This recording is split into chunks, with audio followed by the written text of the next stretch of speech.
வைரமுத்து ஞானபீடம் பெற்றார் என்று சொல்லப்படுவதை விட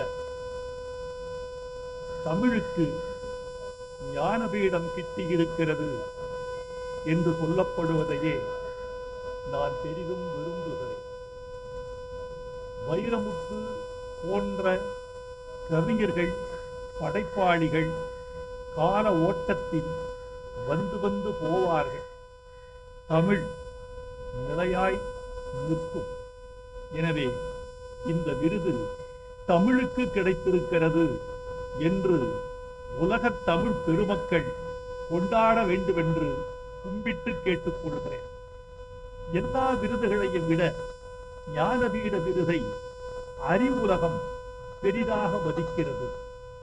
எனக்கும் ஞானபீடத்தின் மீது ஒரு மயக்கம்தான் என்று சொல்லிக் கொள்வதில் எனக்கு எந்த நாணமும் இல்லை, எந்த தயக்கமும் இல்லை. காரணம், ஞானபீடம் பெரிதினும் பெரியது.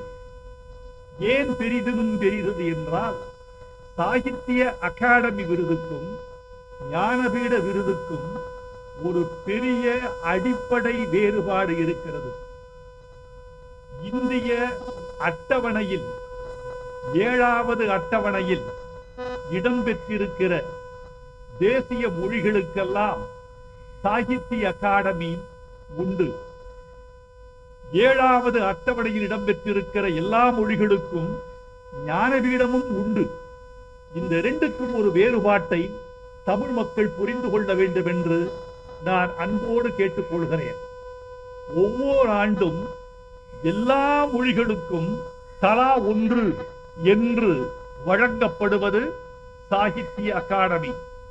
தமிழுக்கு ஒரு விருது, தெலுங்குக்கு ஒரு விருது, வங்காளத்திற்கு ஒரு விருது, மராட்டிக்கு ஒரு விருது என்று, அசாமிக்கு ஒரு விருது என்று 22 தேசிய மொழிகளுக்கும் ஒவ்வொரு விருது வழங்கப்படும்.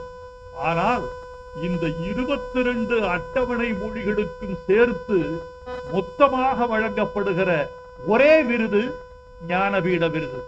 இதுதான் சாகித்ய அகாடமிக்கும் ஞானபீடத்துக்கும் உள்ள அடிப்படை வேறுபாடு என்று நான் கருதுகிறேன். அதனால்தான் ஒரு மொழிக்கு அடிக்கடி விருது வராமல் ஒரு சுற்றி வருவதற்கு பல ஆண்டுகள் ஆகின்றன. தமிழ் 23 ஆண்டுகளுக்கு பிறகு இந்த விருதை தொட்டிருக்கிறது. முதல் விருது 1975 அகிலன் பெற்றார். 2ஆம் விருது 2002 ஜெயகாந்தன் பெற்றார். 3ஆம் விருது 2025ஆம் ஆண்டுக்கான விருதை வைரமுத்து பெறுகிறான் என்று இன்று அறிவிப்பு வந்திருக்கிறது.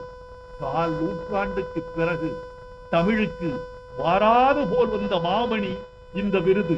எனவே நீங்கள் கொண்டாடுங்கள். இந்த விருதை நான் பெரிதும் பெரிதாக கருதுகிறேன்.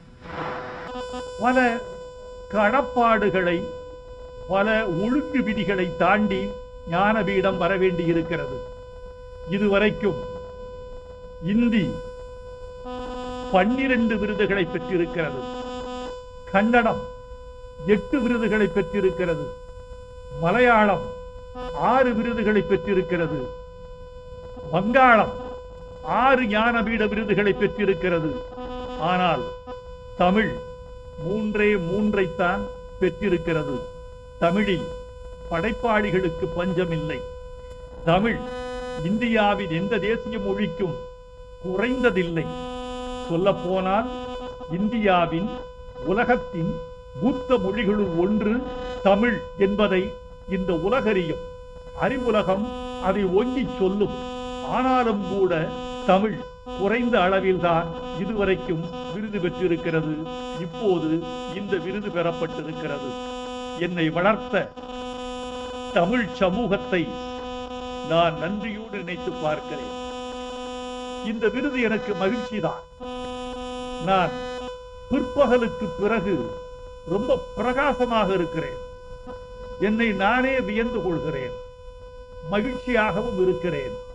இந்த விருது என்பது எனக்கும் தமிழுக்கும் பெருமை சேர்க்கிற விருது என்பதில் எள்ளளவும் ஐயமில்லை. ஆனால் ஒரே ஒரு குறை,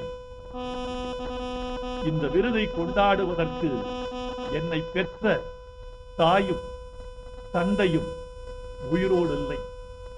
எங்கள் மகன் ஞானபீட விருது பெற்று வந்திருக்கிறான் என்று என்னை கொண்டாட காலில் விழுந்து வாழ்த்து பெறுகிற போது என் தலையின் மீது ஒரு சொட்டு கண்ணீர் விழுமே. அந்த கண்ணீர் விடுவதற்குரிய தாய் தந்தையர் இப்போது இல்லை. என்னை தாய் தந்தையருக்கு இணையாக என்னை நேசித்து கொண்டாடுவதற்கு ஆளில்லாத எந்த விருதுக்கும் தகுதி இல்லை, எந்த விருதுக்கும் பெருமை இல்லை என்று நினைப்பேன். ஆனாலும் கூட இதை கொண்டாடுவதற்கு உலகத்தில் உள்ள ஒவ்வொரு தமிழர்களும் என்னோடு உறவுடையவர்களாக இருக்கிறார்கள் என்று நான் பெருமைப்படுகிறேன். இந்த விருதை இந்த மண்ணுக்கும் மக்களுக்கும் காணிக்கையாக்குகிறேன்.